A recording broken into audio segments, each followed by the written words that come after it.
फल की उत्पत्ति हुआ था। फल में सबसे प्रथम फल था अमला, ब्रह्मा जी के हाथ में आया था। तो इसलिए आज उसका पूजा करते हैं, धात्री है करने वाले।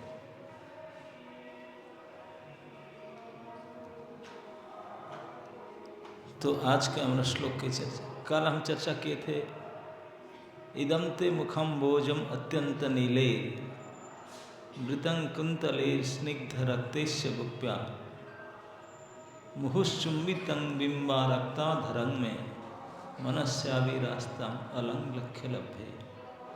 और लाखों चीज से मुझे कोई आवश्यकता नहीं है। इस इदंते बपू, उन्हीं के दर्शन, बाल गोपाल के दर्शन ही सब कुछ है। जिस बाल गोपाल के मुख की विशेषता बताते हैं, वृतं कुंतले स्निग्ध रक्तेश्च गुप्या मुहुश्चुम्बितम रक्तम बिंबाधरम में, इस सुंदर मुख का से युक्त श्री बाल गोपाल का दर्शन करना, यही इच्छा है और कोई लाखों इच्छा से मतलब नहीं है। तो आज 6ठा श्लोक में क्या कहेंगे उसको चर्चा करेंगे। ओम अज्ञानतिमिरान्धस्य ज्ञानांजनशलाकया चक्षुरुन्मीलितं येन तस्मै श्रीगुरवे नमः। श्रीचैतन्यमनोभीष्टं स्थापितं येन भूतले स्वयं रूपकदा मह्यं ददाति स्वपदान्तिकं। वन्दे अहं श्रीगुरो श्रीयुतपदकमलं श्रीगुरून् वैष्णवांश श्रीरूपं साग्रजातं सहगणं रघुनाथं नितं तं सजीवं साद्वैतं सावधूतं परिजनसहितं कृष्णचैतन्यदेवं श्रीराधा कृष्णपादान् सहगणललिता श्रीविशाखान्वितं च। नमो विष्णुपादाय कृष्णपृष्ठाय भूतले श्रीमते भक्तिवेदांत स्वामिनीति नामिने। नमस्ते सरस्वती देवे गौरवाणी प्रचारिणे निर्विशेष शून्यवादी पाश्चात्य देश तारिणे। जय श्री कृष्ण चैतन्य प्रभु नित्यानंद श्री अद्वैत गदाधर शिवासादि गौरभक्तवृंद। हरे कृष्ण कृष्ण कृष्ण हरे हरे, हरे राम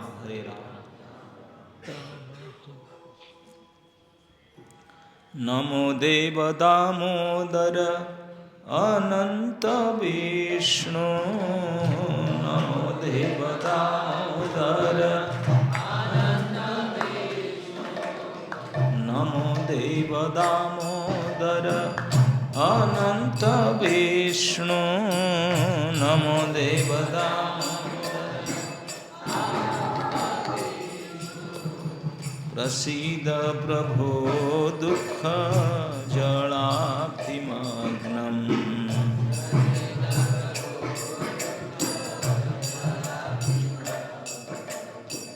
प्रसीद प्रभो दुःख जलाब्धिमग्नम्।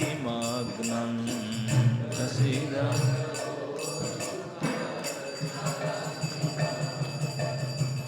कृपा दृष्टि वृष्ट्याति दीनं बतानो। कृपा दृष्टि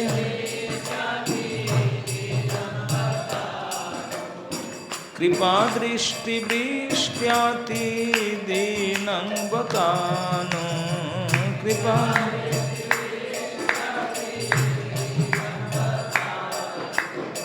गृहाणे समामज्ञं रेधाखि दृश्य समामज्ञं रेधाखि दृश्य। नमो देव। अभी प्रार्थना करते करते धन्यता उत्पन्न हुआ है सत्यव्रत मुनि का।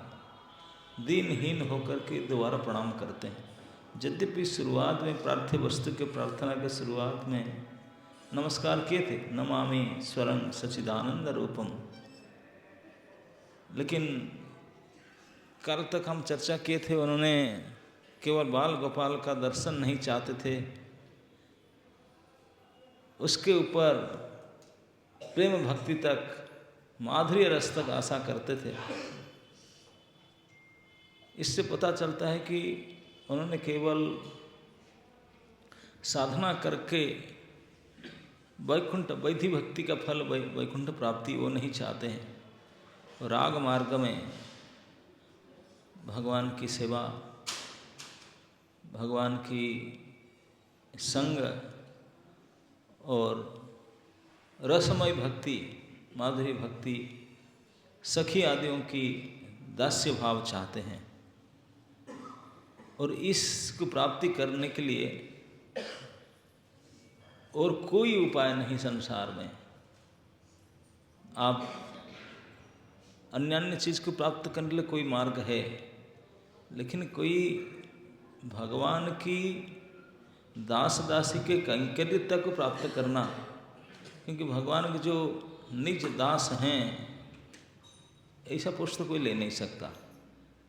उनके अधीन होकर के रहना, ये भी मनुष्य जीवन का भक्ति का पराकाष्ठा है। उसको प्राप्त करने के लिए और कोई उपाय नहीं है, नाम संकीर्तन ही एकमात्र उपाय है। तो इसे जान करके धन्य भाव से और नाम संकीर्तन करने के लिए श्री नाम संकीर्तन के पिता संकीर्तने का पितरो श्री गौरांग महाप्रभु ने नाम संकीर्तन करने के लिए एक योग्यता बताया। योग्यता क्या है? नीचता। नीच होना चाहिए सबसे पहले, तीर्ण से भी अधिक नीच होना चाहिए। नीचता। जो नीच अपने आप को मानेगा वही सहिष्णु होगा। जो अपने आप को सीनियर मानेगा, कुछ मानेगा, वो सहिष्णु कैसे हो सकता? सहनशील तो वही करेंगे जो सबसे नीचा है, उसको सब गाली देंगे, सब मानेगा कि मैं सबसे जूनियर हूँ। सहिष्णु, नीचता, सहिष्णुता, उसके बाद अमानिता। मान की आशा कभी ना करना, किसी प्रकार की मान सम्मान की आशा ना करना, लेकिन सभी को मान सम्मान देते रहना, उसमें कंजूसी ना करना। ये 4 गुण के द्वारा नाम संकीर्तन संभव होता है। और वही नाम संकीर्तन के द्वारा ही इस प्रकार की रसमयी भक्ति की, रागमय भक्ति की प्राप्ति होता है। तो उसी आशा से आज मुनि सत्यव्रत ने धन्य भाव को प्राप्त करे। फिर नमस्कार, नमो देव दामोदर नाम गान आरंभ करते। नमो देव दामोदर अनंत विष्णु, मानो नाम संकीर्तन शुरू कर दिए। दामोदर, अनंत, विष्णु, ये सब भगवान के नाम तो है। और क्या है? नमो देव दामोदर अनंत विष्णु, क्योंकि पहले तो नमस्कार कर चुके थे। ईश्वरंग सच्चिदानंद रूपम सब कुछ कह चुके थे।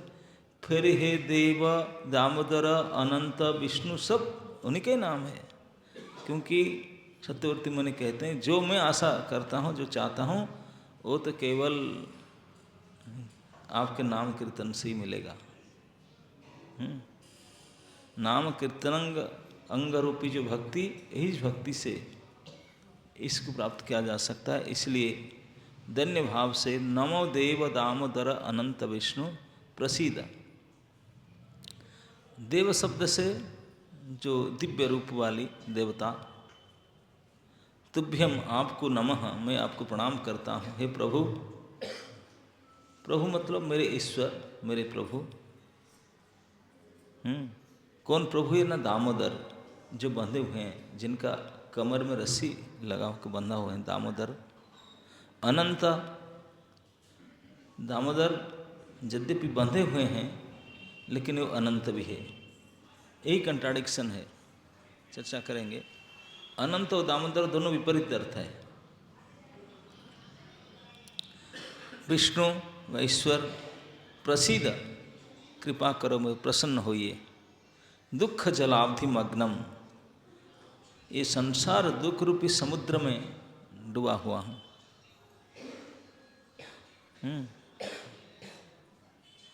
कृपा दृष्टि वृष्टि और अति दीन, परम आर्त, अज्ञ, उसके प्रतिकार में असमर्थ। इस प्रकार मुझे कृपा करके अनुग्रहाण सम्यक रूप से उद्धार कीजिए, जीवित कीजिए, मेरे दृष्टि के सामने प्रकट होइए।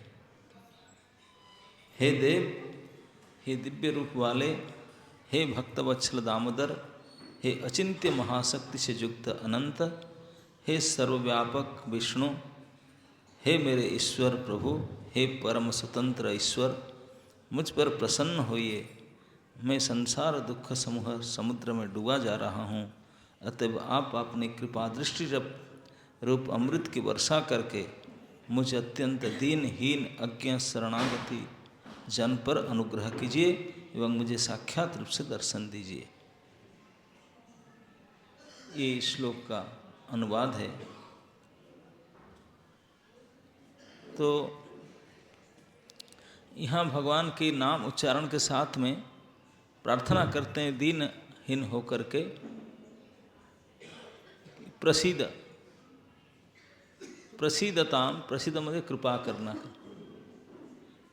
हे मेरे प्रभु मेरे ऊपर कृपा कीजिए। क्या कृपा करूं ना, मेरा जो स्थिति है बताते हैं, दुख जलाब्धि मग्नम। अब्धि मतलब समुद्र।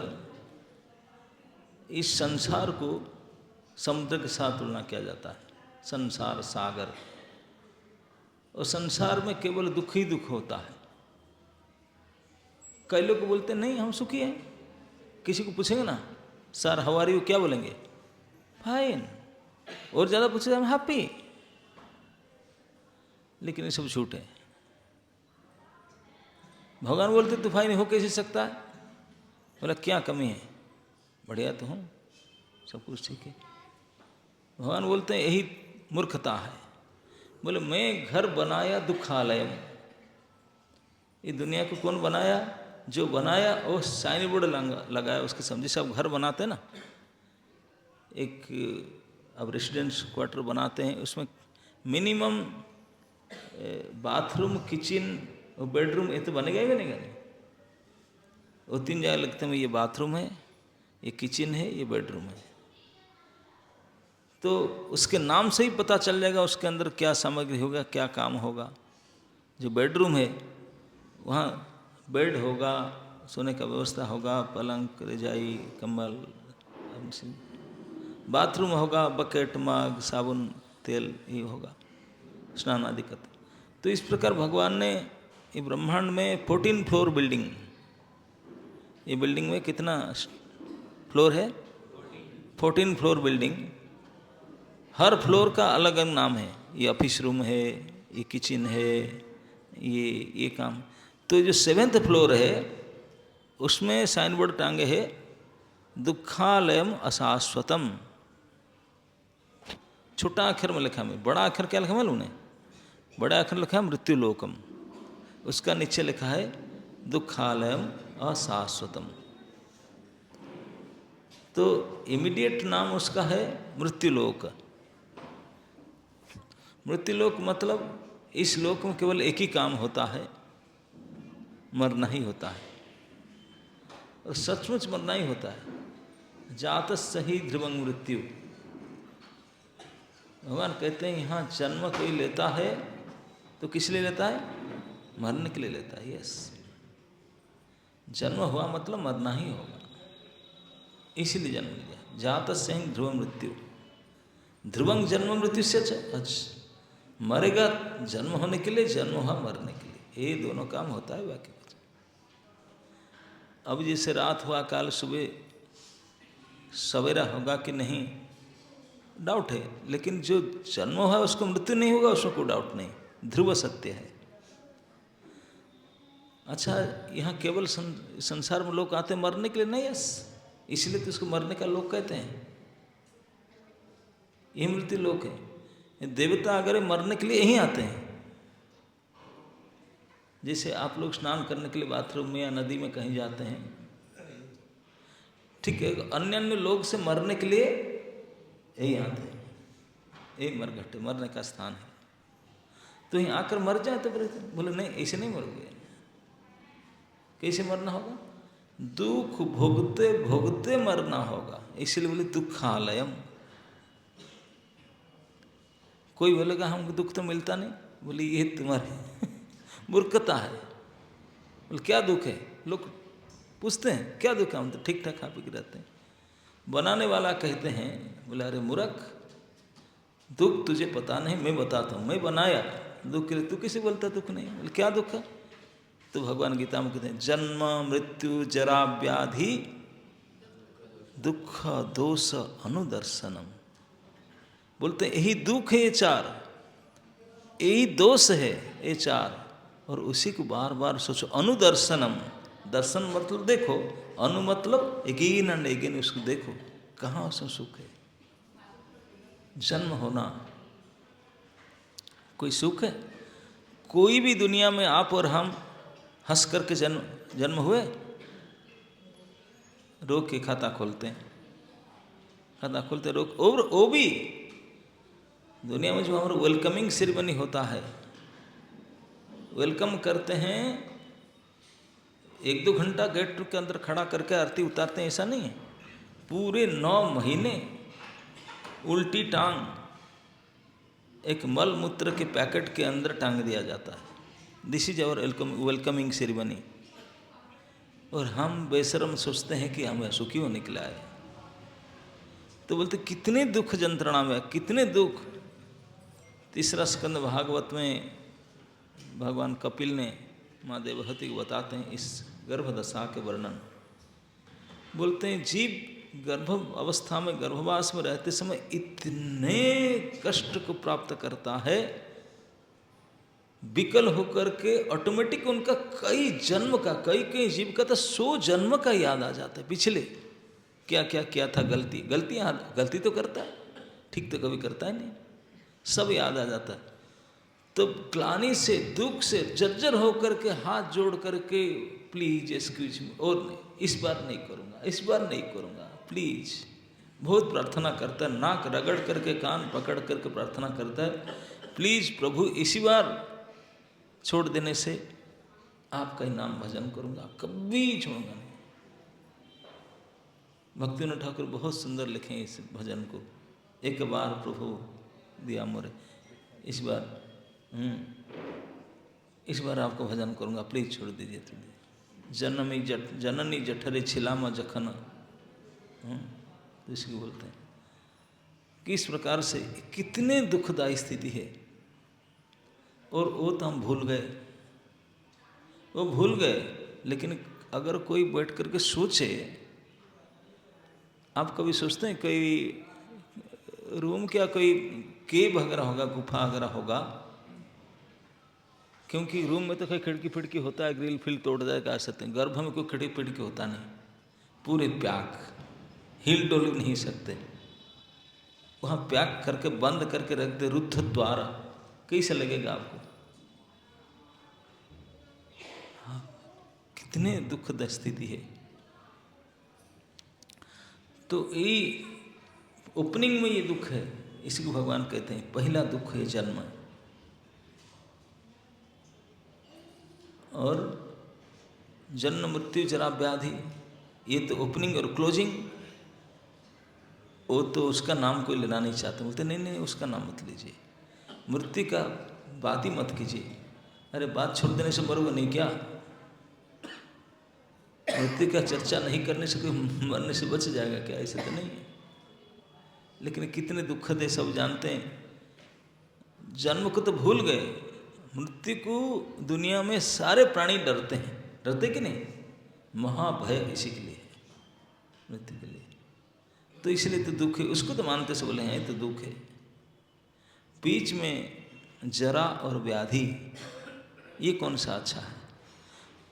और कोई बता सकता है ये जो 4 अवस्था, कोई राजा महाराजा, सेक्रेटरी, गवर्नर, मंत्री, पुलिस, किसी को छूट है? कोई नहीं, सबको, सब। तो इसलिए इस लोक में जो ये 4 व्यवस्था रखा गया है, तो उसको सुख कैसे कहा जाएगा? तो इसलिए भगवान बोले मैं बनाया दुखालयम, और यही 4 दुख दिया, यही दोष दिया। तो इसलिए इस संसार को दुखालय कहते हैं, दुख के ही सामना करना पड़ता है। हमारा पंगा हमेशा दुख से पलना पड़ा, कभी सुख के सामना हुआ ही नहीं। तो इसलिए सत्य मुनि कहते हैं कि दुख जड़ावधि मग्नम, दुख को, इस संसार को समुद्र में तुलना किया गया। समुद्र में पानी रहता है, नमकीन खारा पानी का मीठा पानी, कैसी पानी हो, पानी के प्रचुर परिमाण में पानी तक को समुद्र बोलते हैं। अम्बुधि, अम्बु माने जल, धी माने प्रचुर परिमाण में पानी। तो यहाँ कौन सा पानी, बोले दुख जल। ये जो जल है वो कैसा है, खारा जल नहीं, दुख जल है। दुख जलाभिमग्नम, जैसे पानी में डूब जाते हैं, क्या करते हैं, नाक में पानी घुसता है, कान में घुसता है, आँख में घुसता है, मुख में घुसता है, जहाँ तहाँ पानी भर जाता है, पेट फूल जाता है पानी पी करके, है ना नहीं, कहीं से दबाव पानी निकलता है। जब कोई से उठाकर लाते हैं डूबना हुआ आदमी को, तो उनको दबाते हैं तो भग भग पानी निकलता कि नहीं। तो ऐसे हम लोग इतने दुख भर चुका है, जहाँ से दबाव दुख निकलता दुख ही दुख निकलता, पूरे शरीर एक एक इंच में ठुस ठुस भरा हुआ दुख, जहाँ लगाओ ये भी दुख, वो भी दुख। कई जगह में कहा गया है, इदम शरीरम व्याधि मंदिरम। ये शरीर को कैसा कहा गया, व्याधि के मंदिर। जैसे मंदिर और घर के अंतर क्या होता है भाई, मंदिर एक घर होता है, घर भी घर होता है। अंतर ये है कि मंदिर में देव विग्रह रहते हैं और घर में हम लोग रहते हैं। जिस कमरे में हम लोग रहते हैं तो अपना रेसिडेंसी घर हुआ, और उसी कमरे में भगवान के विग्रह रहे तो ये मंदिर हो गया। ये अंततः चाहे गम्बुज हो, पताका लगे, झंडा मारे, वो तो कर सकते हैं, अलग बात है। लेकिन मुख्य प्रमाण है कि उसमें हम लोग नहीं रहते हैं, उसमें भगवान रहते हैं, तब मंदिर होता है। हम रहने से घर हो जाएगा, वो उनको रखने से मंदिर हो जाएगा। तो इस प्रकार मंदिर मतलब आवास, जो किसका आवास, जो इसमें बसवास करते हैं उन्हीं का आवास, जो रहते हैं, ये इनका नाम, ये प्रभु जी का घर है। और यहाँ एक कृष्ण बलराम मंदिर, क्योंकि यहाँ कृष्ण बलराम रहते हैं, यहाँ आप रहते हैं, इनके नाम से आवास स्थान बनता है। तो इस शरीर को वो कहते हैं कि इदम शरीरम व्याधि मंदिरम।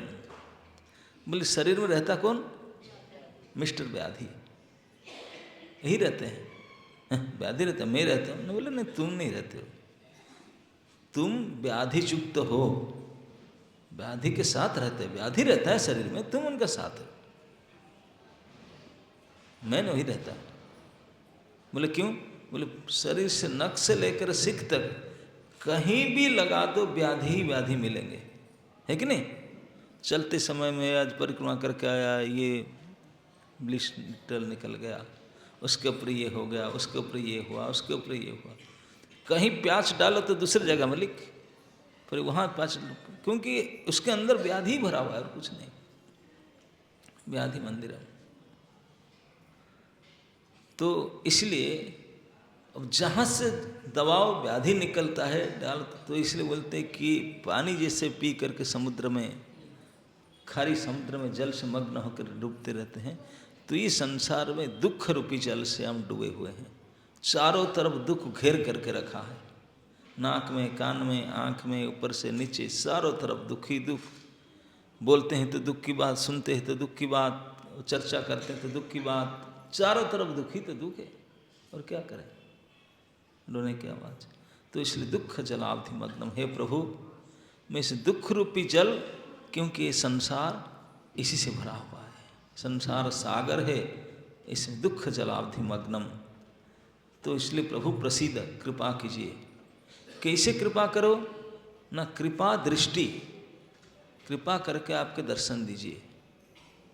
वृष्टि आती, वर्षा कीजिए कृपा का, कृपा दृष्टि विस्याति दिनंग बतानु।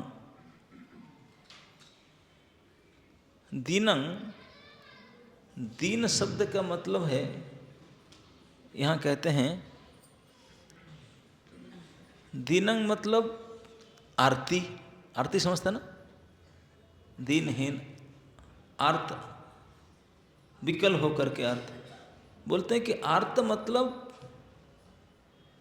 जो जीवित अवस्था में मरे जैसा है, जीवित अवस्था में मृत, उसको कहते हैं दीन अवस्था। दीन अवस्था का असली अर्थ है हम जिए तो हैं लेकिन मरे जैसे हैं। क्यों? क्योंकि जिस लिए जीना है, जिस प्रकार जीना है, ये पता नहीं है, तो मरना है, मरा हुआ है, मुर्दे की तरह जीते हैं। सारे लक्षण मृत्यु लक्षणम है, लेकिन जिए हुए हैं। इसी को लेख करके जो जानकर व्यक्ति बोले तो मरा हुआ है।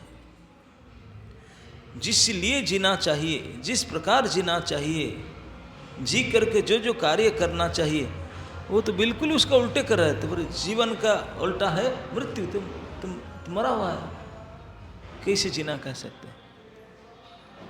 तो इसी को बोलते हैं दीन, क्योंकि मुझे जी कर भी जीना नहीं आया। किस लिए जीते हैं, किस प्रकार जीते हैं, क्या क्या करके जीते हैं, वो अज्ञा, मुझे पता नहीं, अज्ञानी है। इसलिए अज्ञा शब्द आगमन लिख में माम अज्ञम, मैं अज्ञा, मुझे पता नहीं। और दीन जीते हुए भी मरे जैसा हूँ। इसे बोलते हैं कि जीवित अवस्था में ही मृत, यह दीन अवस्था। दिनंग बतानु, अब इस जीवित अवस्था में मरा हुआ रहता हूँ और अज्ञा, माम अज्ञा, इधा की दृष्टि अज्ञा मतलब, और मुझे पता भी नहीं कि व्हाट शुड आई डू, कि क्या उपाय करने से इस दीन अवस्था से मैं ऊपर उठूं, ये भी नहीं पता। सनातन गोस्वामी जब फर्स्ट टाइम भगवान से मिले, यही शिक्षा देता है कि अगर हम लोग का सामने प्रभु आ जाए तो हम क्या पूछेंगे उनको, पता नहीं क्या मांगेंगे। सोचेंगे, सोच सोच कर बोलेंगे थोड़ा। एक बार ये कहते हैं कि एक गांव में कुछ लोग रहते थे, भील कॉलोनी, भील लोग, वो लकड़ी अगरा जंगल में काट करके बेच करके अपना रोजी रोटी चलता था। विशेष करके स्त्रियां जाती हैं उस जंगल में, लकड़ी काट करके ढो करके लाते हैं और बेच करके, अब देखे भी होंगे सब भील कॉलोनी करते। तो एक बुढ़िया थी, डेली डेली जा करके बोझा लेकर आते थे, बेचते थे। बोला कि डेली डेली इतना ही, वही 10-20 रुपया का होता है, थोड़ा कुछ फेस्टिवल करेंगे, फिस्ट करें, थोड़ा ज़्यादा पैसा कमाने के लिए ज़्यादा लकड़ी होना चाहिए, तब ज़्यादा बेचेंगे। तो इसलिए लोभ के मारे वो डबल लकड़ी इकट्ठा कर लिया, काट लिया, और उठा तो नहीं पाएगा, जितना डेली लाता था इतना उठाकर ले आता था, और आज ज़्यादा कर लिया, ज़्यादा कर लिया तो उठा नहीं जाता, उसमें जो बंडल बहुत डबल हो गया, उठा नहीं पाता। दूसरे को बोला दीदी हेल्प करो, दूसरे से जो जुन से हेल्प मांगा, तो ग्रुप थे, हेल्प कर दिए, तो उठाया, बहुत भारी था,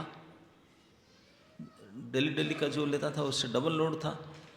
किसी के मदद से बोझा उठाया और चला, लेकिन इतनी भारी था, रास्ता में थक गया, प्यास लगा, थक गया, और धीरे धीरे चल रहा है। बाकी लोग सब आगे चल गए हैं, क्योंकि आज इतना ओवरलोड लिया है, लोभ के मारे ओवरलोड चल नहीं पा रहा है। बोलते हैं रुको रुको रुको, कोई रुकता नहीं, क्यों लेट हो, जाकर बाजारों में बेचेंगे, फिर सामान लाएंगे, तब तो चावल पानी खरीद के घर में लेकर के आटा पानी खाने पीने की व्यवस्था करेंगे। तो सब जल्दी चलते हैं, लेकिन वो आज इतने भारी है, चल नहीं पाता, किसी को पुकारने, सभी जल्दी जल्दी चलते हैं, और वो चला नहीं जाता। इतने थके मांदे प्यासा हो गया, चला नहीं गया। तो रास्ता में एक झरने के पास में अब बोझा को अनलोड किया, रखा, बोले थोड़ा पानी पी कर दोबारा चलता, मेरे से चला नहीं जाता। और इतने दुख के कारण पता नहीं आज मुझे क्यों दुख रहे, आज तूने डबल लोड लिया, इसलिए। तो बोझा उतार करके जाके पानी पी लिया, थोड़ा थक गया, थोड़ा बैठ गया, और बाकी सब उनके साथी आगे चले गए।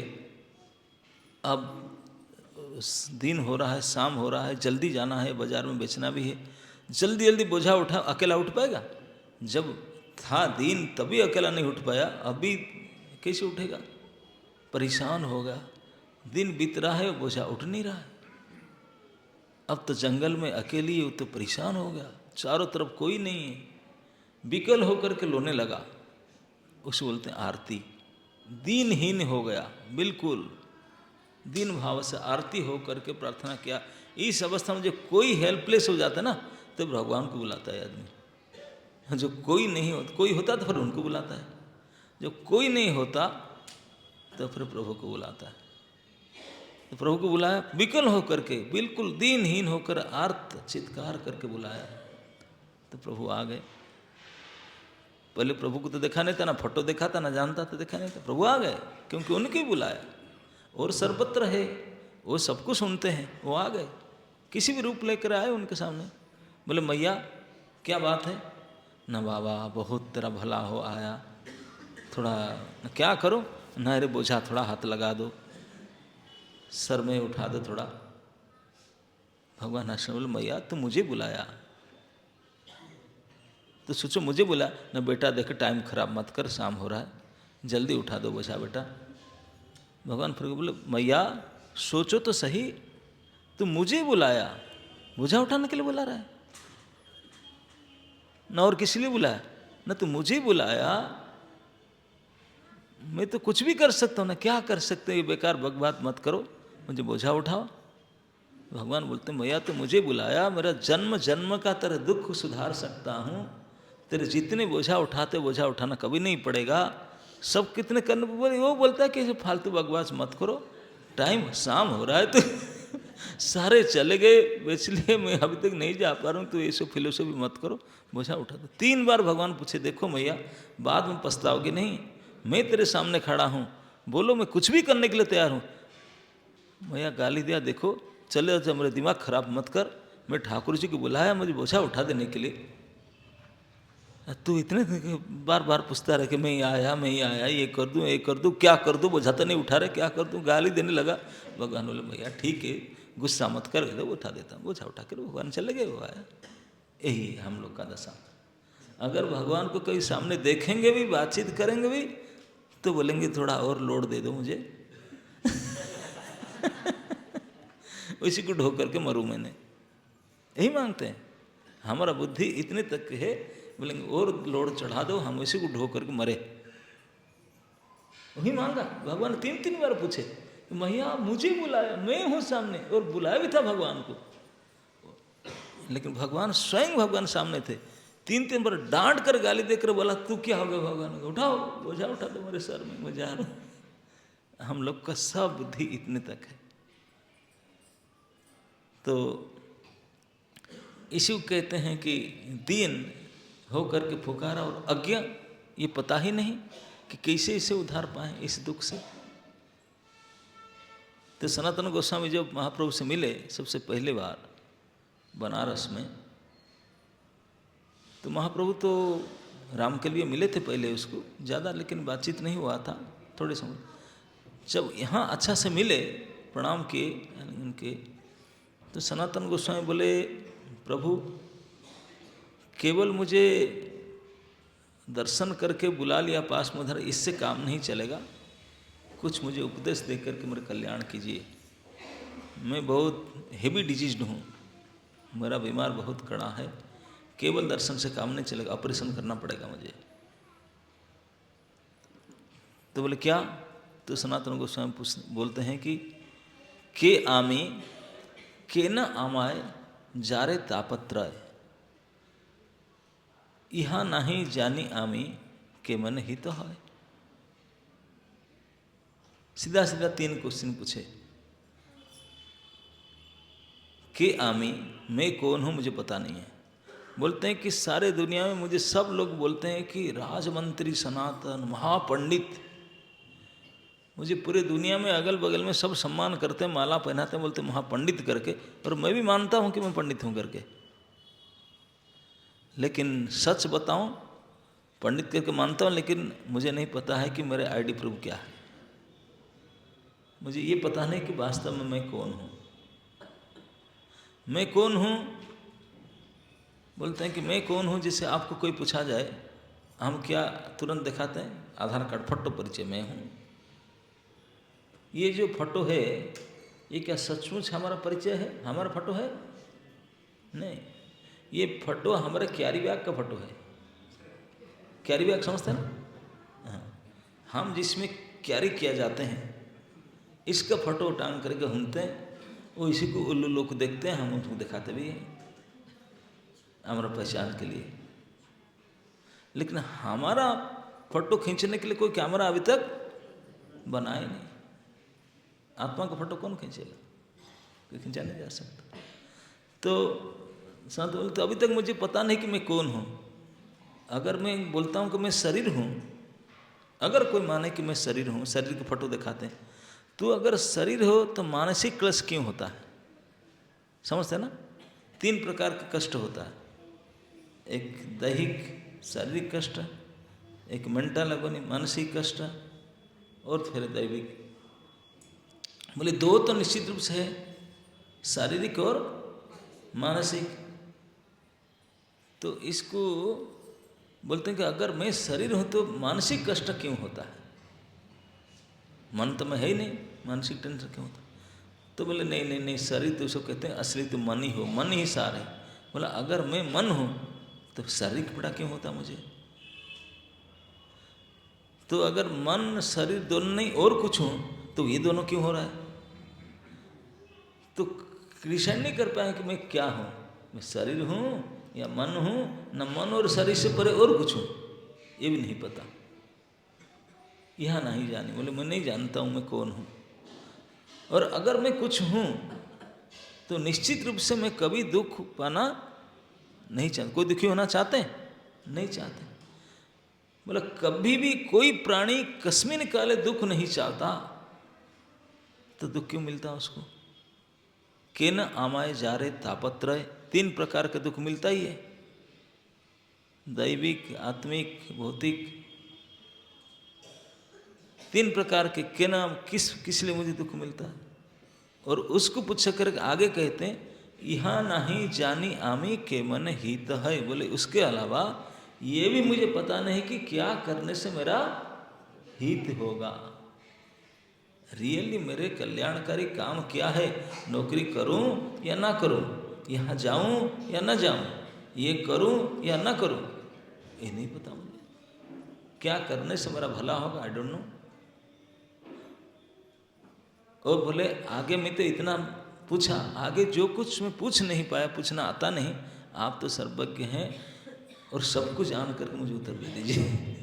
ये सनातन गोस्वामी सो स्मार्ट, यही पूछना चाहिए ठाकुर जी को, तो उन्होंने पूछे थे। तो इसी को बोलते हैं अज्ञान।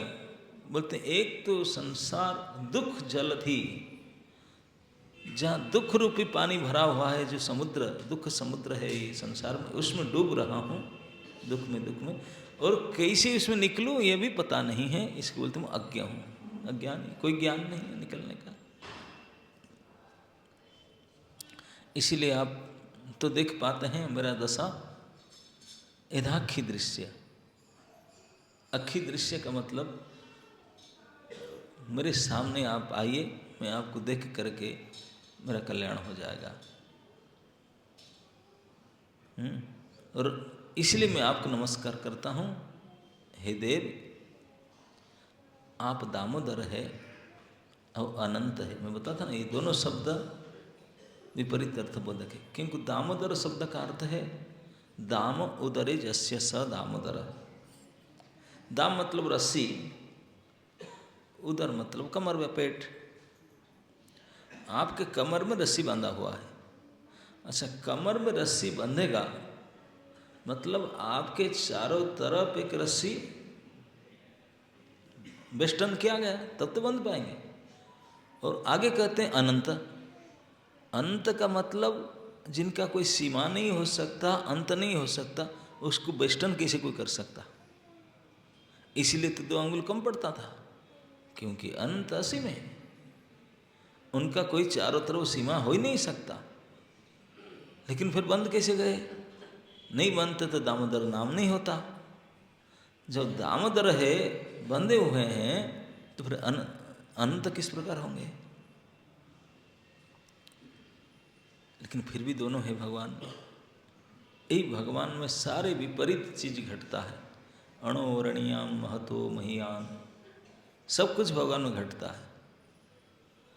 असीम अनंत भी है, लेकिन सीमा के अंदर भी आ जाते हैं। तो ये प्रार्थना करते हैं कि इसलिए मुझे आप कृपा दृष्टि करके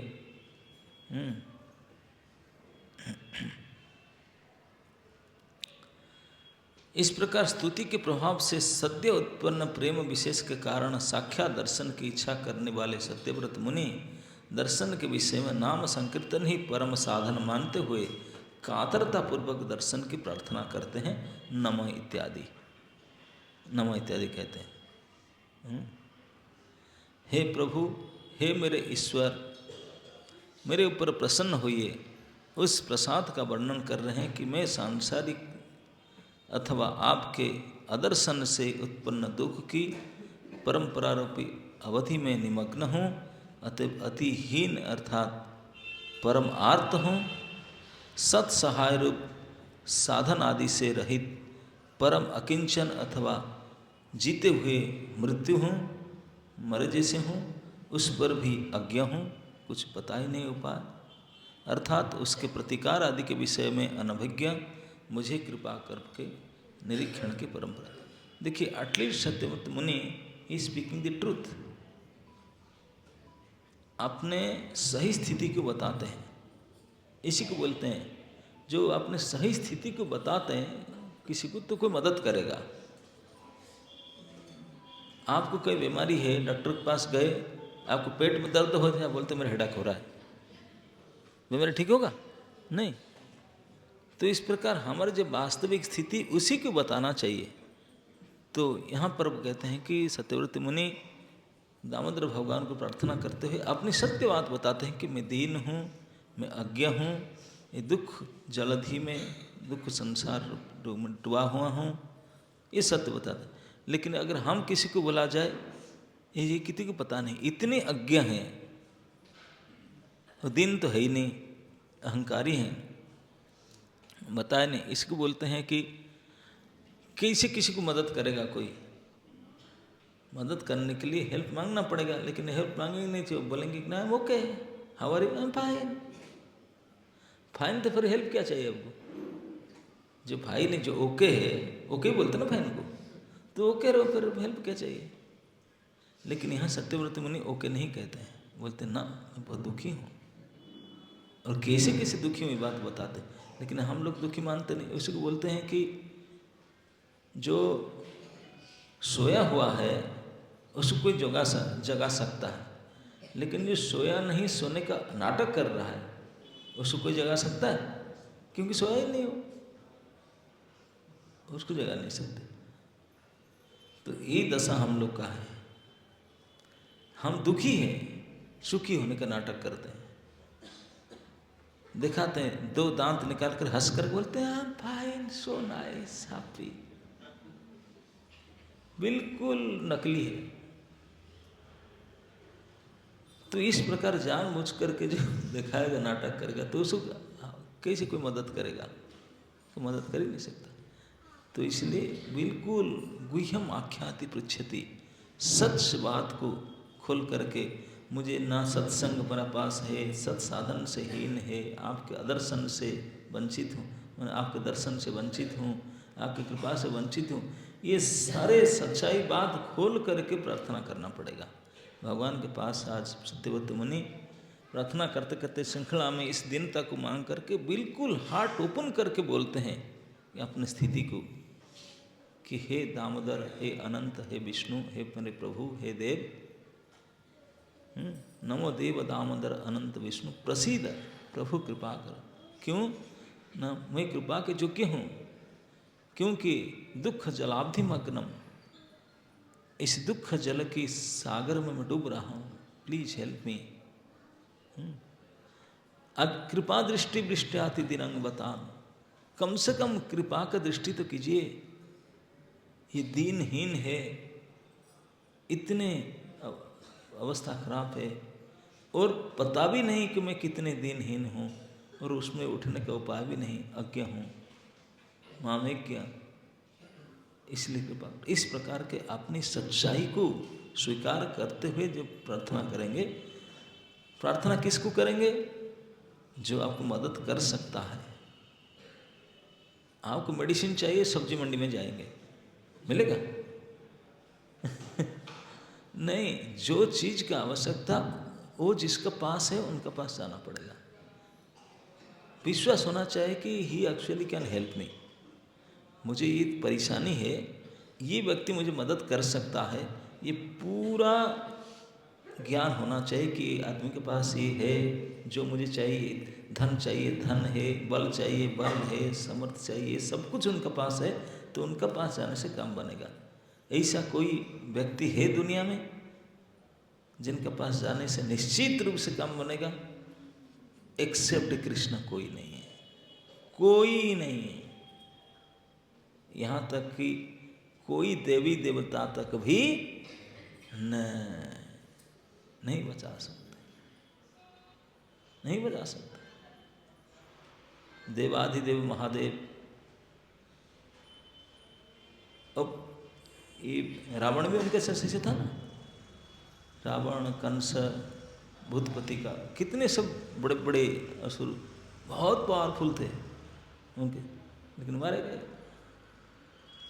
सूरदास जी तो यहाँ तक कहते हैं, बोलते हैं कि जब से दुनिया बना है अब तक कोई इतिहास पुराण से एक भला कोई उदाहरण दे दे कि भगवान कृष्ण या विष्णु को छोड़ करके दूसरे के शरणागत होकर किसी का भला हो गया, किसी के बच गया, एक उदाहरण दे दे। कृष्ण को छोड़ करके और किसी के शरण में गया और उसका कल्याण हो गया, उद्धार हो गया, एक उदाहरण दे दे, नहीं मिलेगा अभी तक सृष्टि से जब से बना होता। और एक उदाहरण ऐसा दे दे जो कृष्ण के शरण में आ गया, उसका कल्याण हो गया, एक उदाहरण देते। चाहे भिखारी हो, चाहे कैसे हो, रंग हो, कैसे हो नहीं सकता।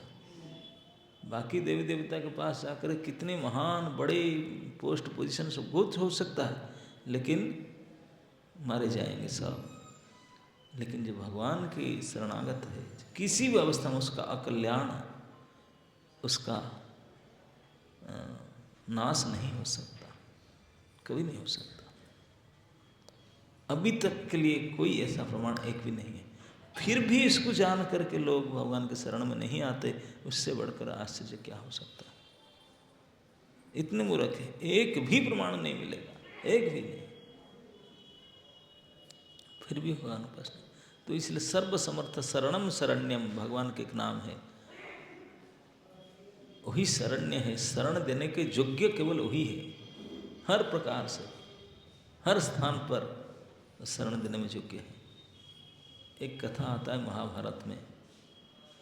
महाभारत युद्ध के जब वेन्यू डिसाइड हो गया कि यहाँ पे युद्ध होगा, तो डिसाइड हो गया, डेट फाइनल हो गया कि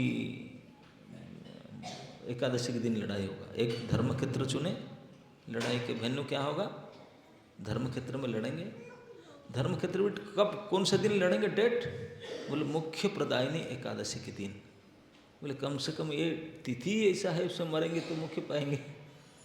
एक तो धर्मक्षेत्र है, दूसरा फेस्टिवल शुरू होगा मुख्य प्रदायिनी एकादशी के दिन, व्रत के दिन डिसाइड हुए लड़ने के लिए। डिसाइड करके अब वेन्यू डिसाइड है, वो लड़ाई करने के लिए सैन्य अपने अपने सैन्य को लेकर के स्पार्टा पर चले। दोनों ही तो, ये हस्तिनापुर में थे, वो लोग भी दिल्ली में ही थे, दोनों तरफ से चले। और उनका तो गाड़ी घोड़ा था, दुर्योधन का तो राजा थे, और वो बेचारे पब्लिक ट्रांसपोर्ट में गए होंगे, ऑटो फोटो जो करके बस लेकर गए। उनका बस था नहीं ना गाड़ी, एक ही गाड़ी था, भगवान चला रहे थे उनका, बाकी सब तो गया होंगे ऐसे ऐसे। तो जाके जब सैन्य शक्ति पहुंच रहा था, क्योंकि 18 अक्षौहिणी सेना आना था, इसमें पदातिक थे, रथारूढ़ थे, अश्वारोही, गजारोही, रथारोही, बड़े वो सैन्य जब इकट्ठा हो रहे थे, क्योंकि कई वर्षों से वहाँ कोई लोग नहीं जाते थे। कुरुक्षेत्र आप तो देखे होंगे ना, खेत पड़ा हुआ था, बंजर घास फूस है विशाल, कई सैकड़ों हजारों किलोमीटर लंबा। तो उसको चुने थे, बीच में समंत पच्चक सरोवर था, इतने बड़ा खेती था, इसलिए फील्ड चुने थे लड़ने के लिए।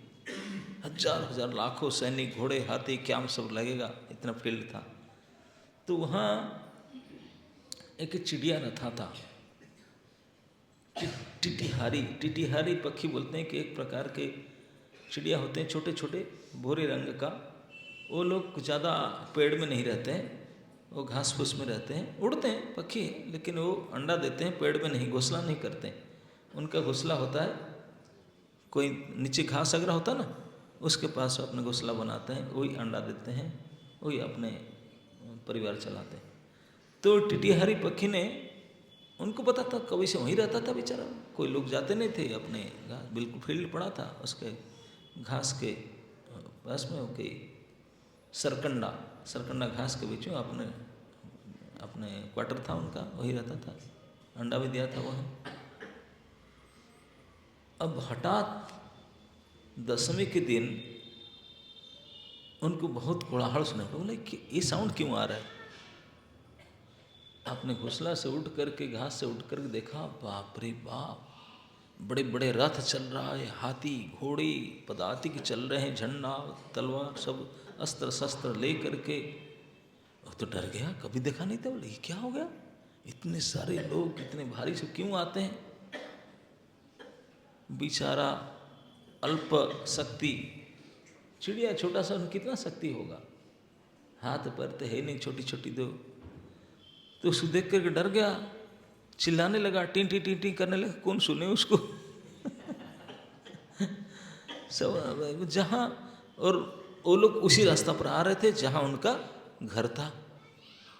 वो तो छोटे छोटे घास उगा था, वो घास में अपना, वो उनके पत्नी और उनके अंडा दिए थे, अंडा था। वो चिल्ला रहा था कि इधर क्यों आ रहे, अरे क्या करेंगे, कौन चिड़िया की आवाज़ कोई सुनेगा। क्यों, क्योंकि यहाँ जो लोग आ रहे थे उनका मूड क्या था,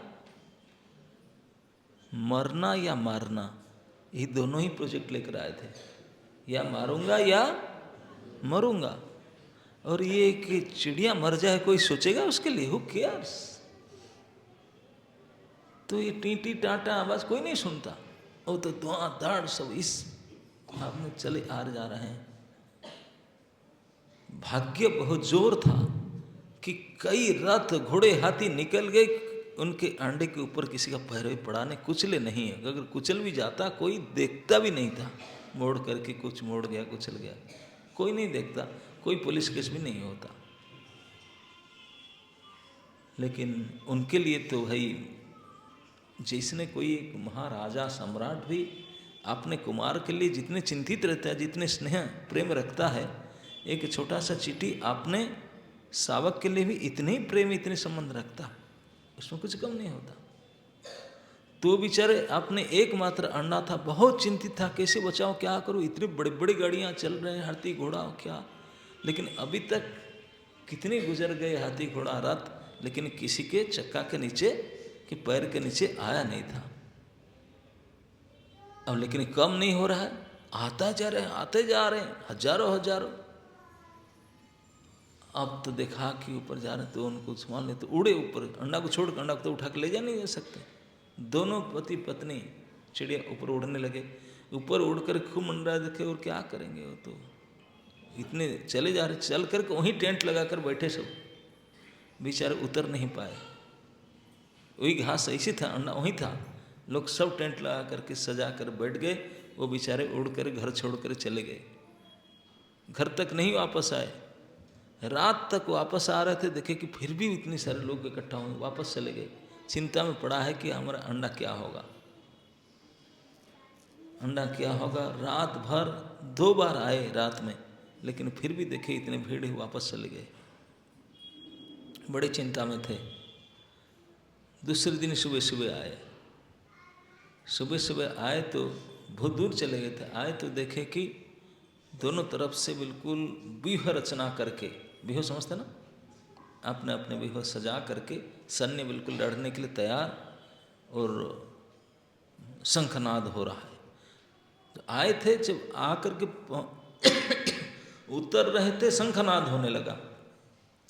इतने भारी दोनों तरफ शंख बजा, जब गीता में बोलते हैं हृदयम व्यदारयन, बड़े बड़े सैन्य सामंत का हृदय फटने लगा। ये बेचारे चिड़ियों का क्या हाल होगा, वो तो ये चिल्लाकर उड़े के मर जाएं, भाग कर चले गए बड़े दूर, ये भयंकर शंख निनाद को सुनकर के बाद। लेकिन मोह इतना होता है, इतने आसक्त थे मोह, फिर छोड़े नहीं, फिर वापस आए। थोड़ी देर में उनको मन नहीं भाया, आ गए, चलो शायद अभी साउंड कम हो गया होगा, थोड़े चले देखते हैं। दोनों फिर आए, अंडा उनका ही पड़ा था, देखने के लिए फिर आए। अगर वापस आए, देखे कि शंख समय तो बहुत तुमड़ा शब्द था, लेकिन अभी शांत है, अभी शांत हो चुके। बोले शायद अभी हम, और सचमुच आए, और जहाँ घास के पौधा था, जहाँ अंडा था, यहाँ लैंडिंग कर पाए। इतने शांत था वातावरण, यद्यपि लाखों सैनिक थे, लेकिन उसके बीच में आराम से उतर पाए, अंडे के पास पहुँचे। अब देख रहे थे कि वो एक बानर ध्वज रथ, कपिध्वज, जिनकी ध्वजा पर हनुमान जी थे, वो रथ उनके जो उनका अंडा था उनके पास में पार्किंग था, बीच में बिल्कुल दोनों सेनाओं के बीच में पार्किंग था। और वो जो ड्राइवर थे मयूर मुकुट वाली, वो कुछ बता रहे थे, अपने रथी को एड्रेस दे रहे थे। वो समझ नहीं पा रहे थे, वो तो अपना अंडा के पास चले गए। वो जितने समय बातचीत चल रहा था, इतने समय सब शांत थे दोनों तरफ, शंख बजने के बाद भी पिन ड्रॉप साइलेंट थे। वो कुछ बता रहे थे, बातचीत कर रहे थे। इतने समय मिला, शायद उनका जीवन में अंतिम बार उनके अंडे के पास आ पाए। उनको ये नहीं पता था कि फिर अभी आना नहीं हो पाएगा। वो खुश थे, बोले कोई डिस्टर्ब नहीं किया, अपना जो करे करे, हम अपना घर में रहे। लेकिन थोड़े समय अंडे के पास थे, उनका प्रवचन खत्म हो गया। अरे तुरंत बाण चलने लगा, एक से एक शतघ्नि बाण साण चलने लगा। वो तो विकल होकर के उठे, ये क्या हो, देखे तो धड़ाधड़ लोग युद्ध शुरू हो गया। वो उठ करके ही रथ के ऊपर, बानर ध्वज रथ के ऊपर मंडराने लगे, अपने भाषा से प्रार्थना करने लगे। ये तो कर सकते थे, और क्या करेंगे। हे देव, हे प्रभु, बचा दो, हम अल्प प्राणी निहत्ता, कुछ नहीं हर पाएंगे, हमारे एक ही अंडा है, उसको बचा दो प्रभु, उसको बचा दो। अपनी भाषा में, चिड़िया की भाषा में प्रार्थना करके उस रथ को परिक्रमा किए 3-4 बार। और इतने भयंकर युद्ध शुरू हो गया था, टिक नहीं पाए, दूर चला जाना था उनको। लेकिन वो जब प्रार्थना बोल रहे थे, रथ के ऊपर उड़ रहे थे, उनको भी डाउट हो रहा था, क्या हमारा भाषा सुन पाते हैं, समझ पाते हैं क्या। भले उनको डाउट लगे, जिनका ऊपर में उड़ करके प्रार्थना कर रहे थे, उनका रिसीवर तो बहुत जोरदार था।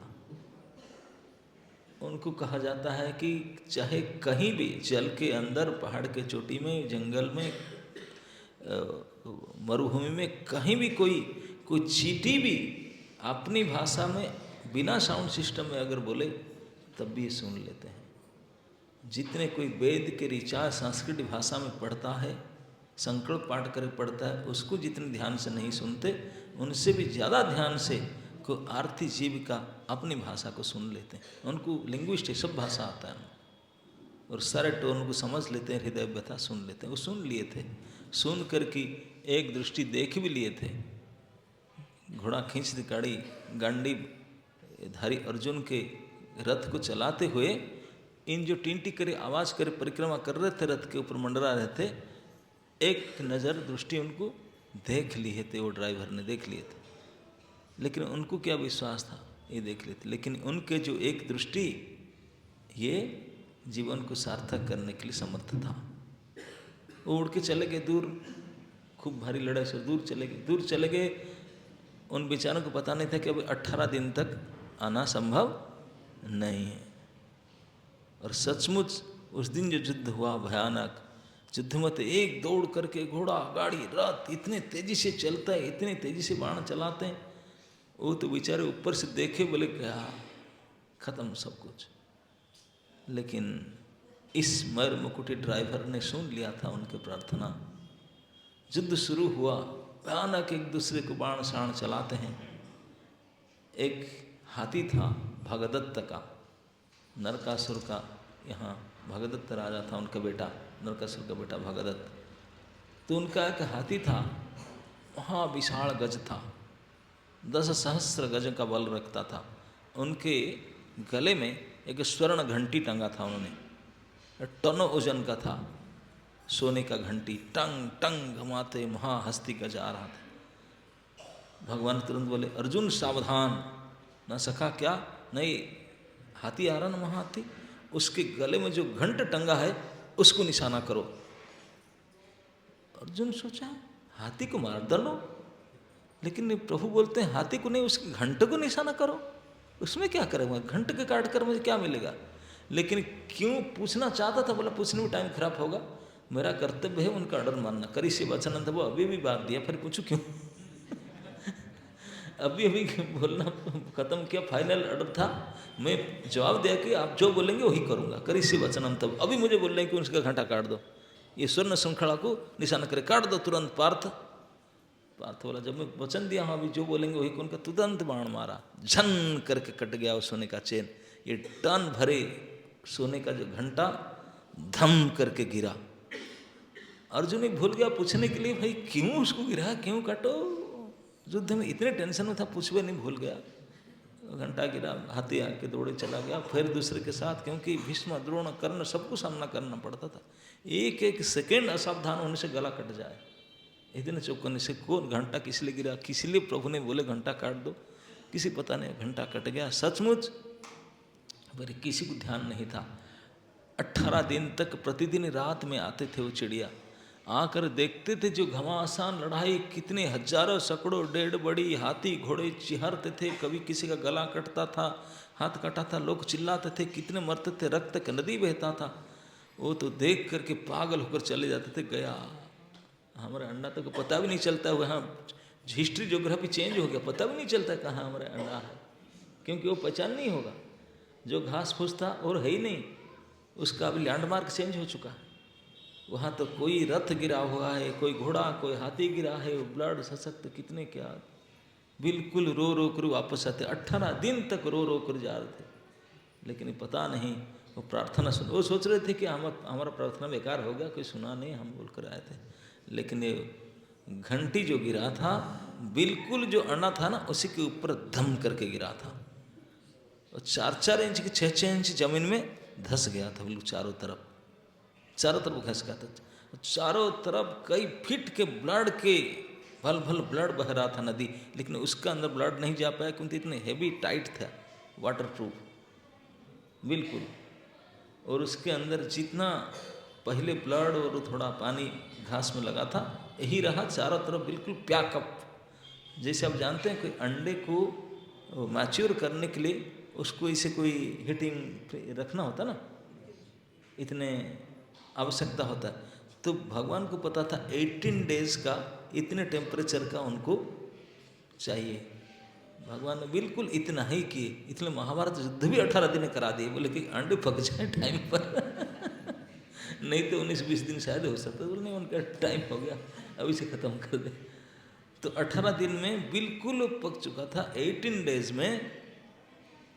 और दूसरे से वही दौड़ कर आ रहा था हाथी, इतने जोर से घंटा उसे पैर में लगा, वो टेढ़ा हो गया, दूसरी तरफ से 4 इंच ऊपर उठ गया। लाइट भी आया और एयर भी आया, बिल्कुल खिड़की खोल दी। क्या भगवान की व्यवस्था। जिस हाथी में गला घंटा, वही हाथी दौड़ कर आ रहा था भगत, उसी के इतने जोर से पैर से चोट लगा कि घंटा एक साइड में टेढ़ा हो गया और लाइट हवा आने लगा। और तब तक 18 दिन में वो अंडा पृष्ठ होकर के उसके अंदर शावक बाहर आ चुके थे। जैसे लाइट आया तब तक 18 दिन में ऑल आउट हो चुके थे, लगभग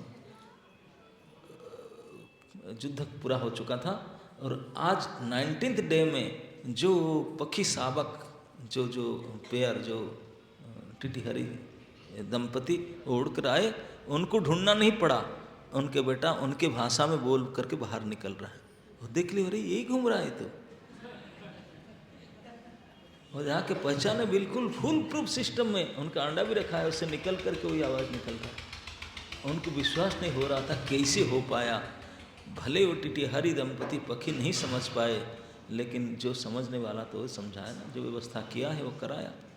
अर्जुन भी नहीं जान पाया मुझे क्यों बोले 1 घंटा काटने के लिए, ना हाथी को पता चला, ना भगदत्त को पता चला किसे गिरा था, और जो उनको उठाया चोट मारा तो उनको भी पता नहीं चला था।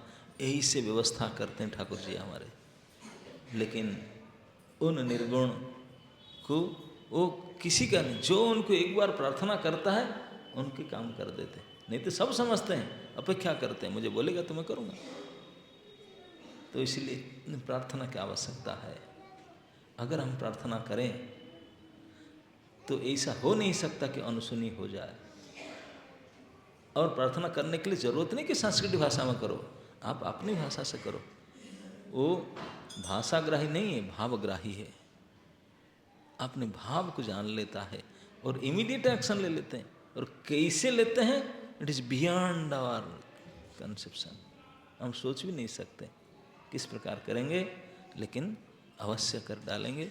और जैसे होना चाहिए, कोई सोचे चिड़िया, कोई सोच रहा था एग्जैक्ट 18 डेज मैच्योर्ड होकर के युद्ध खत्म, बिल्कुल उठे बिल्कुल। जहाँ 18 अक्षौहिणी सेना मर गए, एक अंडा फोड़ना है नहीं पाया, टिटिहरी के अंडा बच गया और वो बिल्कुल प्रूव होकर बच के आ गए। ये कमाल था मयूरमूर्ति का। क्यों? उनको प्रार्थना किए थे उन्होंने। तो इसलिए उनको अगर प्रार्थना करे तो ही अवश्य आशा रखना चाहिए कि मैं प्रार्थना किया हूँ, वो किसी प्रकार से होगा, वो जाने, लेकिन नहीं होगा। क्या होगा, कैसे होगा, उनको पता है। तो इसलिए प्रार्थना में बल है।